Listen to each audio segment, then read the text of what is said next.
Yes, as you talk about those big three in the middle, it's going to be really interesting to see if Colgate great drive can by keep up. Little to get to the basket and get to the free throw line early. And we see the Bonnies looking to move that ball quickly and swing as all 5 players are able to touch the ball on that first one. As Little misses the first free throw.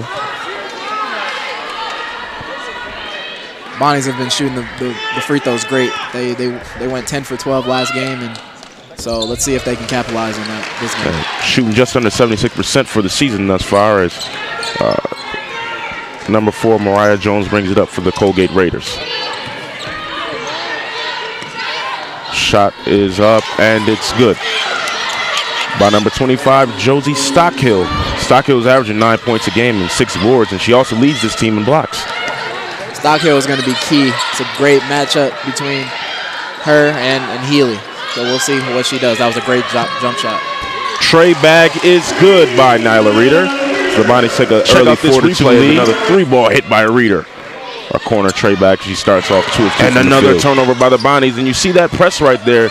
Jordan, can you tell me about breaking a press this early and even having to play against a press this early in the game? The Bonnies currently up 9-7 with just over 15 minutes left in the first half. And Jordan, we've seen a couple Bonnies get off to a hot start. Oh yeah, Nyla Reeder 2 for 2 from 3-point range. She's really getting it cooking early. Getting it cooking early as Jones brings it up the court. Ball being dribbled by Rapoli. Pressure by Outlaw, who's checked into the game. Also, Ashley Zahn is checked into the game for the Bonnies.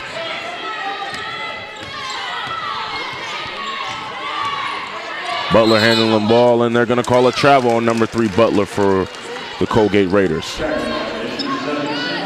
Butler there took too many steps. Butler's off to a solid start. This is only her sophomore year, averaging just over 6 points and under 6 rebounds a game. And she was actually she won the award for Colgate's best bench player last season as a freshman. So really has matured, but still struggling as far as turnovers with already 18 in his first 5 games.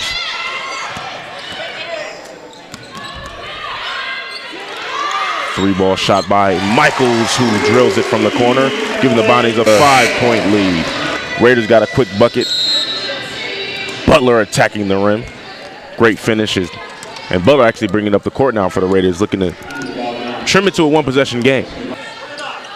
She'll also have to try and stop Gabby Richmond on the block. And rebounded by Hannah Little, who puts it in. And you talked about those big 3 coming up big. Yes, Little did a great job on the rebound and reverse layup. She does a little bit of this and a little bit of that. We see her in the passing lanes. We see her on offensive boards. We see her getting to the rim and finishing again, getting a quick 4 points for the Bonnies, extending their lead to 6. Let's take a look at the replay of Stockhill. Tough bucket, tough fall-away jumper underneath. Also in for Colgate, number 20, Steph Poland, who's another 6'3" big, and they somehow get it to Stockhill, who finishes, and the game is tied. Just under 2 minutes left in the first half. Butler with a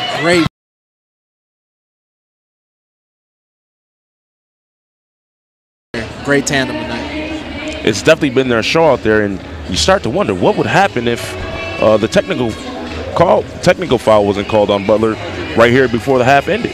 Well, you know, it might be a different score right now if Butler didn't come out and didn't pick up that technical foul. She has to keep her head, and I'm sure she knows what she did, and she'll come out back in the second half and pick up where she left off. Well, she'll definitely have to, because as I must reiterate that we haven't seen a lot of Katie Haley down the stretch, and she is a major difference maker, so we're in store for a great second half.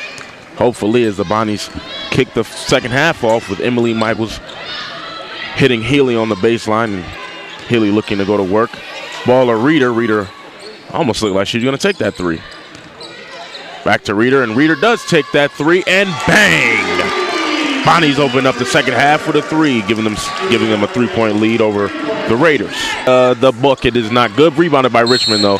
And they're going to get that call, and we talked about the calls the refs made earlier in this game on that same end.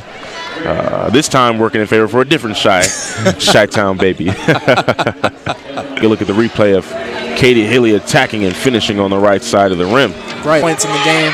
I'm sure she's looking to get more buckets offensively. And 1 bucket. Hannah Little finishes right above the rim. giving the Bonnies a 2-point lead and headed to the free throw line, looking to extend it to 3. Richmond goes to the block ball in the hands of Michaels again. Bonnies looking to set up some type of offense. And the ball is just too low for Healy. Ball now being pushed by Curtis. Michael put a little mustard on that pass to Healy. She couldn't handle it. A little too much mustard, needed a little bit more relish and ketchup, you know. And we're seeing a little press here. Can you talk about this zone press that we're looking at, Jordan? Oh, they're just trying to slow the Bonnies down, trying to make them think a little bit as they're coming up the court. This zone is really going to take away from Readers knocking in those long 3 balls. And you see, it's going to make it a lot tougher to get that ball in the hands of Katie Healy. She's going to have to try really hard to duck in the tip. Great hustle by Harris right there. Reader with another. Oh, Reader will set to go to the free throw line with 1 second left on the shot clock. Can you talk about what conversation you would have with head coach Mark Schmidt if you did something like that? Yeah, the fouls are a little lopsided. I think the refs really need to pay close attention to that. We talk about this all the time. Hometown cooking, baby. Fresh off Thanksgiving, you know, it's always good to be home. It's always good to be home. 5 seconds left on the shot clock, and the Bonnies have to fire up a prayer, and it's good by Outlaw. And it's just one of those nights. The Bonnies now up 14 as Outlaw hits that 3, and take a quick glance at that shot, and with the shot clock running down, Outlaw throws up the prayer. All net swish.